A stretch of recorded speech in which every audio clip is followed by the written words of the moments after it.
Welcome back to my channel. I'm Jacob Zappey, a Washington native, author, and teacher. Now I'm trying to give YouTube a go. I love telling stories and sharing experiences. Before this next story, I only had a slight belief in the spirit realm. I had some strange occurrences with the supernatural in a limited capacity as a teen, but nothing to the degree of this experience during my time in the service. I like to call this tale Night Watch. This tale comes from my book, Northwest Mythology, Volume 1. The stories and experiences are tales that can be shared around the campfire. I easily have enough tales of the supernatural to fill several volumes. I've just released the second volume of tales a month ago. Both books can be purchased on my website, northwestmythology.com. The website also has a map to report your own encounters.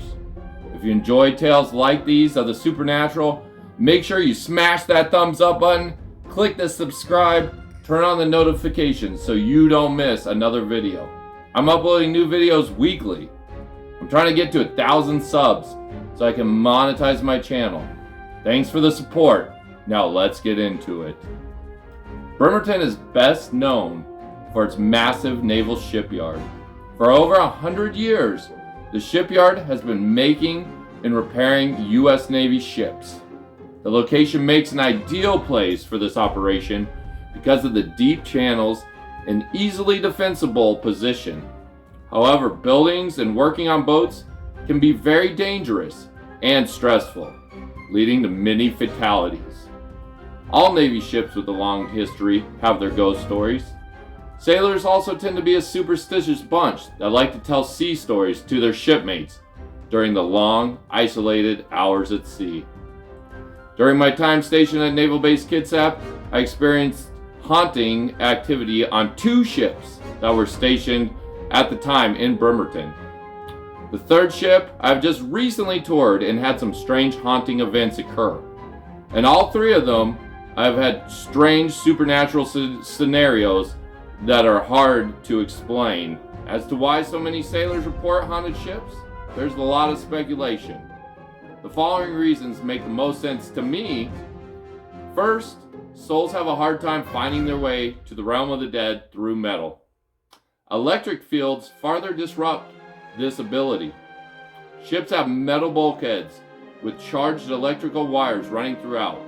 This is a process called degaussing. This process is where incremental electrical current is run through cables to neutralize the ship's magnetic field. This makes it hard for mines to attach to a ship's hull. In theory, this can also make it hard for ghosts to escape. It acts as a giant containment cell. Even before this process, though, ships were known to have a high proportion of hauntings. Ghost ships date all the way back in history, even when they were constructed of wood. I have a theory for this as well. The crew of ships get to know each other very well and form a close emotional bond, not only with themselves, but with their ship as well.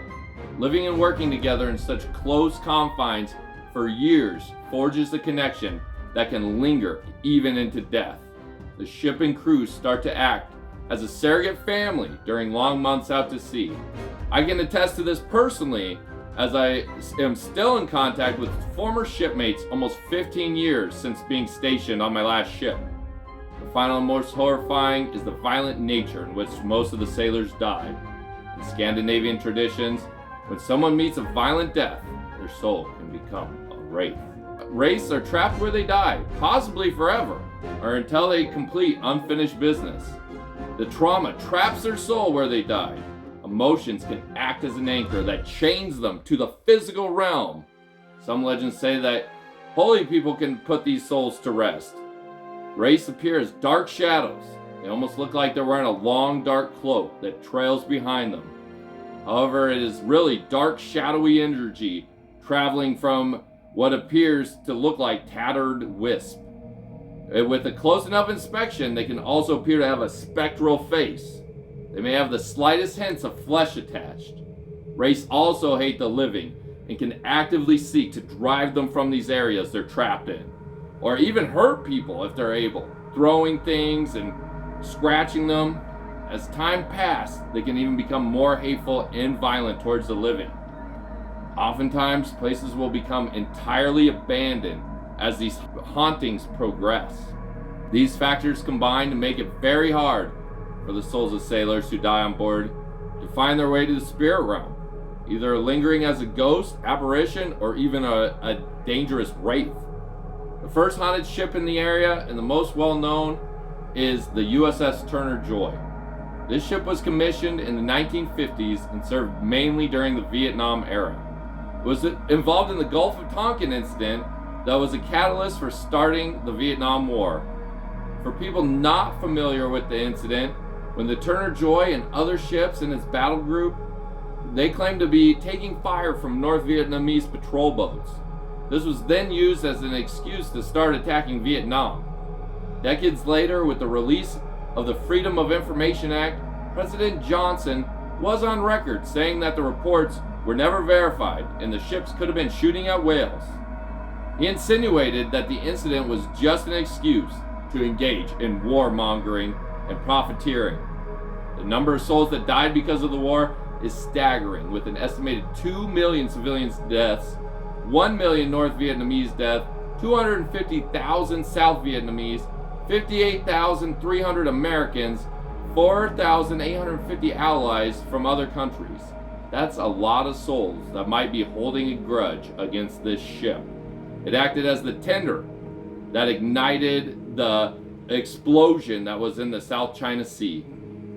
The Turner Joy was decommissioned in the 80s and now sits in Bremerton and usually acts as a naval museum once a month. Ghost tours are offered though to the public.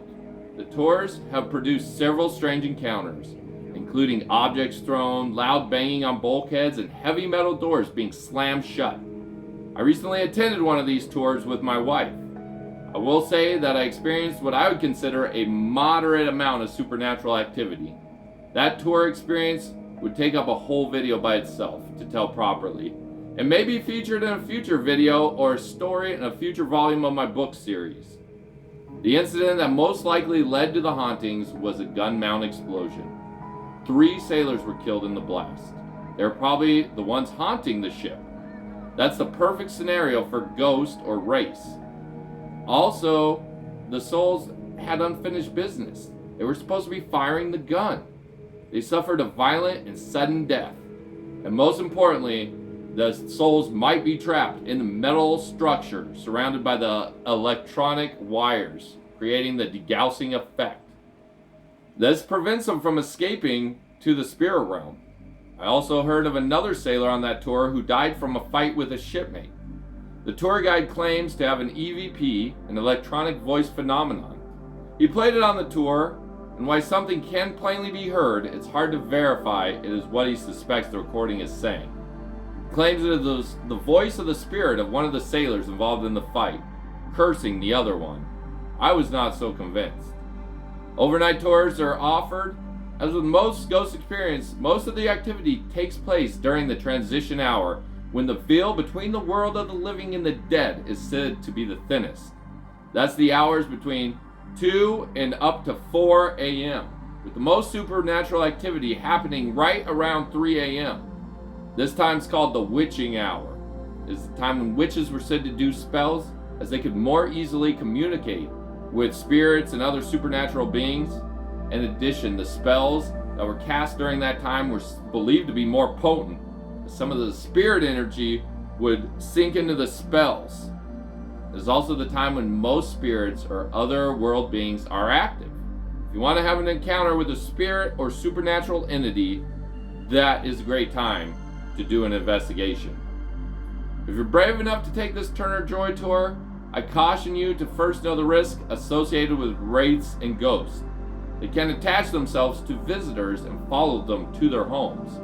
There, the haunting will continue. On my recent tour, we had some scary experiences.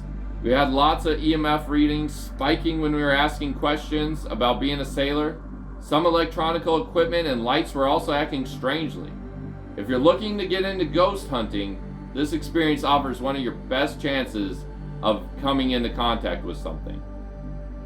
The second haunted ship I have had personal experience with is an active duty ship, no longer at Bremerton, called the John C. Stennis, CVN 74. I worked as a security for the boat and spent most of my time on night shift. Although no major incidences occurred like on the Turner Joy, several of my shipmates had passed away through accidents or even suicides. During my years of service, my 3 years I was on board, I was the night shift supervisor for most of that time. And I had sailors stationed at critical locations on watch throughout the ship. Our primary duty was to rove from each watch station to ensure that the sentries were not sleeping on duty, dereliction at duty. Occasionally, we had calls to retrieve drunk sailors from the pier, but most of the job just involved staying awake, standing around, and being alert, keeping the ship safe. Upon starting the night shift, I immediately began hearing rumors from junior sailors that certain decks were quite scary between 2, 3, 4 a.m.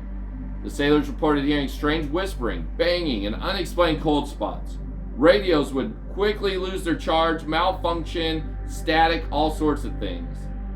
At first I chalked it up as the junior sailors wanting to get out of their watch stations, but the sheer amount of incidents was alarming, to say the very least. We're talking every night.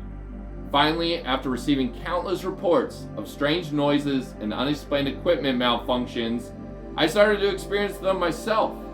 I started to believe there had to be some truth to these supernatural reports. After a few weeks, these phenomena started to happen on a more frequent basis. While checking on sentries, I'd hear talking, whispering, at night where no sailor should be. I'd go and check it out with the sentry, and only to find nobody around in that area. The talking was clearly audible, and we'd look at each other and ask, "Did you hear that?" It sounded like a long distance echo, but was being said just outside where we couldn't understand what was being said. Other times we'd be talking, me and the sailors, on watch, and we'd hear loud bangs, this boom, like something hitting the bulkhead with a bat. Bing, bing, the metal. When we went to investigate, no one was around. I saw heavy metal bulkheads that are hard to close just slam shut, boom, and the locking bars slowly getting closed. And on watertight doors, we'd hear the wheels slowly creaking shut. These wheel handles take a decent amount of effort to close, and they make this distinct squealing sound when they're being tightened down. When these incidents happen, we just stare at each other in horror, and a cold chill would fill the area. We'd be able to see our breath coming out in big clouds. Our duty radios would just be drained. Sometimes I just got the battery off the charger, and these wheels would just slowly start to turn. You could watch them slowly turn and just squeak, and nothing would be there. No draft could reach these areas. They're climate controlled. It's the dead of night. All the other sailors were sleeping. The hairs on my back of the neck and arm would be just standing straight up. The radio batteries, again, were just fresh off the charger, and they just drained 1 minute. It seemed like something was sucking the power out, and then it would manifest and other strange things would start happening. Before this, I wasn't a huge believer in ghosts. However, after a few months, I had to start believing. It made me a believer. I was literally watching this stuff several times a week. The last and most horrifying ghost experience I had personally was when the Stennis was moored across from the decommissioned Kitty Hawk in the Bremerton shipyard. The Kitty Hawk's another aircraft carrier with almost 50 years of service. It served in several wars and conflicts. Before the ships were moored side by side, I'd already heard rumors from my time in the fleet of the Kitty Hawk being haunted from other shipmates and other duty stations. I heard reports of people getting slammed on night shift and scratches and screaming. And a lot of these shipmates were really scared to stand night watch on the Kitty Hawk. And they're like, if you ever go there, don't stand night watch. The hauntings were said to have started after a fire had broken out on the Kitty Hawk in an engine room. Jet fuel caught fire and ended up killing 6 sailors, and they were trapped below decks. They died in a horrific manner, suffocation or burning, One of the sailors that had previously served said people were getting attacked on a nightly basis. He said that had to have been wraiths. I heard rumors that the Kitty Hawk got mothballed early because of all these unexplained attacks and haunting activities. Screams, shadow figures, lights. Mothballing is when a ship gets stripped of its weapon system and it sits at dock for 50 years. They're supposed to be ready to go within a year during this time they're sitting there. After this process, they get stripped and recycled of non-essential sensitive material. One night, while I was acting as watch commander of the night shift, I got a call on the radio from the flight deck rover that strange noises were coming from the Kitty Hawk. I ran up there, topside, that's what we call the flight deck, to see for myself. No one was supposed to have access to that vessel that late at night. The time was, of course, 2 a.m. approaching 3 a.m. Upon arriving, I located the sentry on the port side, which is the left side. He was a good sailor, and I knew he wasn't easily frightened, but this night he appeared pretty shaken. I asked him what was wrong, and he held a finger to his mouth to quiet me. We listened for a few seconds and heard nothing. I was about to chew him out for wasting my time and causing me to run up all these flights of stairs, but then I started to hear shrieking coming from the Kitty Hawk, the mothballed inaccessible ship. It was quiet at first, but then became louder. Just we had a quick talk about what could be making the noise. I told him maybe it was an owl that had been nesting, but as the wailing became louder and louder, it both became evident to both of us that it was not coming from an owl. The screams sounded human, as if they were screaming in pain. When we talked about what could be making the noises, we began to hear loud banging, like quiet at first, like bang, bang, but it kept getting louder. Bang, bang, metal on metal, boom, boom, like a giant gong. We had to shield our ears, and the ship was several hundred yards away. It sounded like just a wrecking ball slamming into the hull. We peered into the darkness, and I swear I could make out shadow shapes moving in the areas where the small intercept crafts get launched from the ships. Sentry and I watched and listened to this for several minutes before we came up with the idea to get night vision goggles from the armory. I ran down the 5 decks to retrieve the NVGs from the armory, then ran back up, excited and scared to look at what I'd see on the Kitty Hawk. When I got back up there, it looked like a flickering fire, but instead of red and orange, it was shadows. I don't know how this was possible, but I shakily put on the night vision goggles with trembling hands. As the green glow filled my eyesight, I looked expecting to see bright green lights that would indicate a living body. I thought maybe it was a prank. What I saw were dark shadowed spots moving, almost as if they were wearing cloaks, some drifting, these dark shapes, shadows drifting off of them. I didn't know what to make of it. I saw their faces as ghostly looking faces, looked like they were just screaming in agony, and I could hear them. And it was offset by the dark blackness of the sound. It just looked like ink. I mean, what I saw had to have been wraiths, and I just watched them for a couple minutes, screaming and listening to the banging, and then I handed the NVGs to the junior sailor to have a look. He looked for a few seconds, and he had enough. The whole thing lasted at least 30 minutes. 30 minutes! Before everything started to slowly get silent again. The rays slowly faded away. The noises got quieter until only the darkened night and just dead silence remained. The transition time was ending.